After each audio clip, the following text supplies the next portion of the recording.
दोस्तों,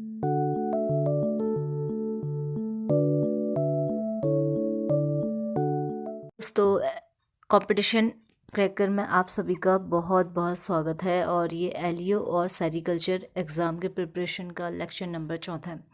तो चलिए शुरू करते हैं। पहला क्वेश्चन है, जीवाणु में श्वसन का स्थान है। ये पहला क्वेश्चन कह रहा है जीवाणु में श्वसन का स्थान है।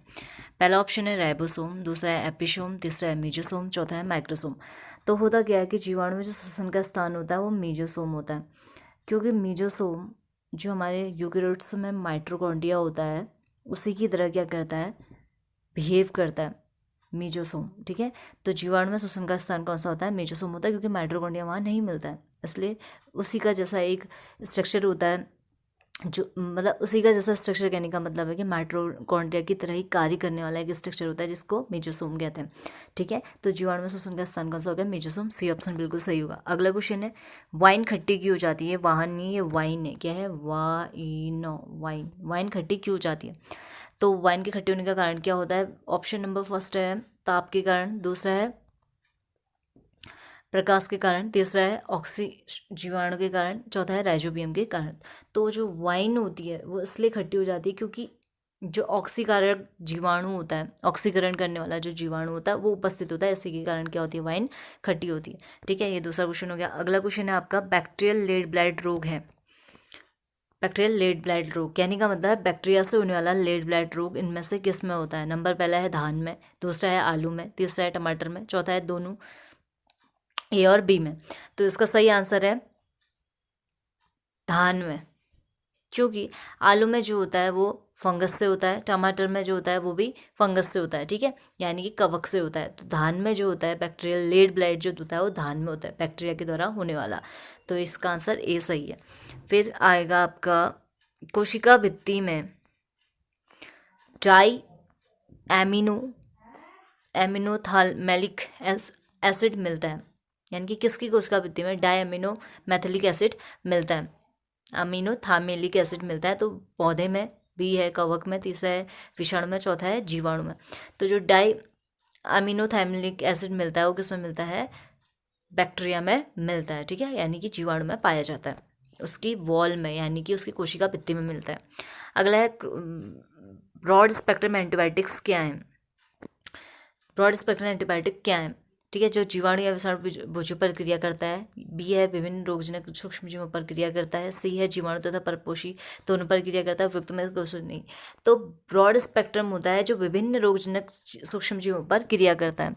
आप सभी को पता होगा कि जो बैक्टीरिया होता है, यानी कि जो जीवाणु होता है, उसके पास एक पॉजिटिव और नेगेटिव, ग्राम पॉजिटिव और ग्राम नेगेटिव दो टाइप के क्या होते हैं, बैक्टीरिया होते हैं। ठीक है, तो ऐसे मेडिसिन, यानी कि ऐसी दवा जो ग्राम पॉजिटिव और ग्राम नेगेटिव दोनों प्रकार के बैक्टीरियाओं पर प्रभावी होती है, उसी को हम ब्रॉड स्पेक्ट्रम क्या कहते हैं, एंटीबायोटिक्स कहते हैं, ब्रॉड स्पेक्ट्रम। ठीक है, तो इसमें आंसर है विभिन्न रोगजनक सूक्ष्मजीवों पर क्रिया करता है।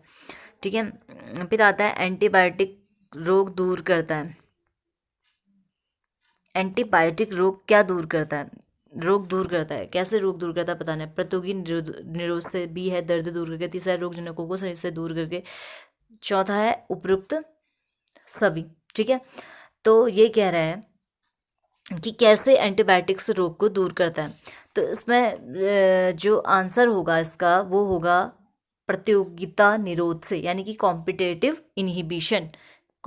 इनहिबिशन होता है प्रतियोगिता निरोध। तो इसी से एंटीबायोटिक क्या करता है, रोग को दूर करता है। अगला क्वेश्चन है, वलय रूप में डीएनए किसका मिलता है। तो वलय मतलब होता है सर्कुलर फॉर्म में किसका डीएनए मिलता है, जीवाणु का, बी है कवक का, सी है उच्च पौधों में, डी है उच्च शैवालों में। तो जीवाणु का जो डीएनए होता है वो कैसा होता है, वलय के रूप में होता है। ठीक है, यानी कि सर्कुलर फॉर्म में होता है। फिर आता है साइट्रस कैंकर रोग किससे होता है, कवक से, बी है विषाणु से, सी है जीवाणु से, डी है उपयुक्त में से कोई नहीं। तो जो साइट्रस कैंकर होता है, खट्टे फलों में लगता है, ये जीवाणु से होने वाला रोग होता है। ठीक है, अगला ये इंपॉर्टेंट क्वेश्चन है, साइट्रस कैंकर। फिर आता है बिना फ्लैजिला के जीवाणु क्या कहलाते हैं। पहला ऑप्शन है लोफोट्राइकस, दूसरा है एम्फीट्राइकस, तीसरा है मोनोटाइकस, चौथा है एटाइकस। ठीक है, तो एक्चुअल में होता क्या है, जो जिसमें फ्लैजिला नहीं होता वो एट्राइकस कहलाता है, एट्राइकस कहलाता है, ठीक है। ये एट्राइकस, ट्राइकसो, ठीक है, एट्राइकस कहलाता है बिना फ्लैजिला वाला। अब एम्फी मतलब क्या होता है, जैसे एट्राइकस का मतलब है कि ऐसा होगा बैक्टीरिया, ठीक है, तो ये एट्राइकस हो गया। अब एम्फीट्राइकस कह रहे हैं तो जिसके दोनों ओर फ्लैजिला होंगे उसको एम्फीट्राइकस कहते हैं। लोफोट्राइकस मतलब जिसके सिर्फ एक ही सिरे पे गुच्छे की तरह फ्लैजिला हो, इसको लोफोट्राइकस कहते हैं। उसके बाद आता है आपका मोनोट्राइकस। मोनोट्राइकस मतलब ऐसे एक जैसे बैक्टीरिया है इसमें सिर्फ एक फ्लैजिला हो तो वो मोनोट्राइकस कहलाएगा, ठीक है। और लोफो मतलब क्या होता है, एक ही सिरे पे गुच्छे होंगे जब फ्लैजिला के, और एम्फी मतलब दोनों सिरों पे गुच्छे होंगे, ठीक है। और एटाइकस मतलब जिसमें बिल्कुल भी फ्लैजिला नहीं होता है, ठीक है। उसके बाद अगला क्वेश्चन है, इंटरफेरॉन है जो परिपोषी कोशिका का विषाणु संक्रमण की प्रतिक्रिया से बनता है। ये कह रहा है इंटरफेरॉन है, क्या है वो बताना है। जो परिपोषी कोशिका द्वारा विषाणु संक्रमण की प्रतिक्रिया से बनता है, तो वो प्रोटीन है, वसा है, कार्बोहाइड्रेट है या हार्मोन है। इंटरफेरॉन क्या है पूछ रहा है, तो इंटरफेरॉन क्या होती है, प्रोटीन होती है। इंटरफेरॉन ने क्या है, प्रोटीन है, तो प्रोटीन सही होगा। फिर आता है इंटरफेरॉन निरुद्ध करते हैं। क्या लिखा है, इंटरफेरॉन निरुद्ध, थोड़ा अच्छे से नहीं छपा है, निरुद्ध, ठीक है, निरुद्ध करते हैं। किसको निरुद्ध करते हैं, विषाणु गुणन को। बी ऑप्शन है पौधे में कोशिका वृद्धि निर्माण को, कोशिका भित्ति निर्माण को। सी ऑप्शन है आरएनए की क्रिया को। डी ऑप्शन है उपयुक्त में से कोई नहीं। तो ये होता है आपका विषाणु के गुणन को रोकते हैं, ठीक है, विषाणु के गुणन को, यानी कि वायरस के मल्टीप्लिकेशन को नहीं होने देते हैं, ठीक है। अगला क्वेश्चन है आपका, विषाणु में मिलता है, विषाणु में क्या मिलता है। क्वेश्चन पूछा गया है डीएनए और आरएनए, केवल डीएनए है, सी है ऑप्शन है केवल आरएनए, चौथा ऑप्शन है डीएनए और आरएनए।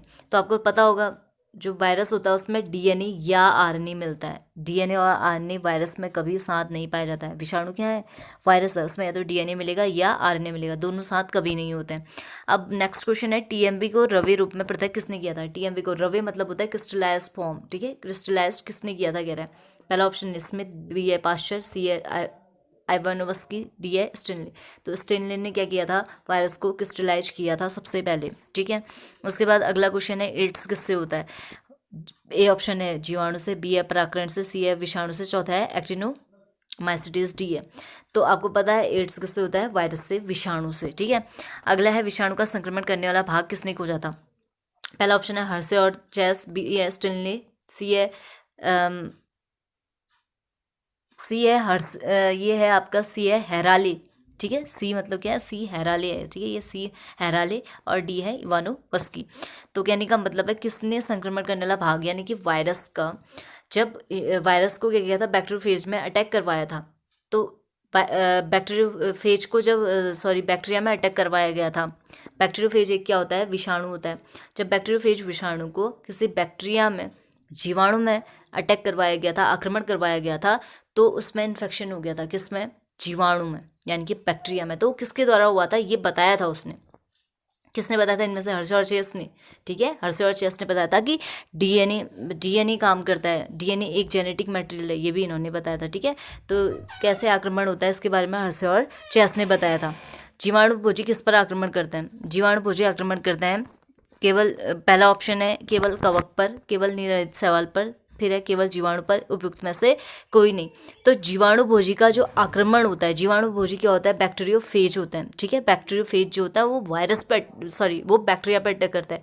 जो जीवाणु भोजी है अपने आप में क्या है, ये एक वायरस है अपने आप में, विषाणु है अपने आप में, एक वायरस है, बैक्टीरियोफेज कहते हैं इसको इंग्लिश में, ठीक है। जीवाणु भोजी मतलब जो जीवाणु को खाएगा, कहने का मतलब है किस पे करेगा, तो केवल जीवाणु पर करेगा। अगला है वायरॉइड्स हैं, वायरॉइड्स क्या है, संक्रमण करने वाला आरएनए, वायरॉन्स, पायरॉन्स या उपयुक्त में से कोई नहीं। तो वायरॉइड्स क्या होता है, संक्रमण करने वाले आरएनए होता है। कहने का मतलब यह है इसके पास ना ही बाहर की खोल होता है, बाहर का खोल कवर होती है, और ना ही और जो इसका वो होता है, ये नॉर्मल क्या होता है इसके पास, सिंगल स्टैंडर्ड आरएनए होता है, आरएनए ये होता है, सिर्फ ये पार्ट होता है, और बाहर की खोल यानी कि कवर इसमें नहीं मिलती है वायरस की तरह। तो वायरॉइड में सिर्फ क्या होता है, संक्रमण करने वाला आरएनए पाया जाता है, वो भी कैसा होता है, सिंगल स्टैंडर्ड, एक रज्जु की है।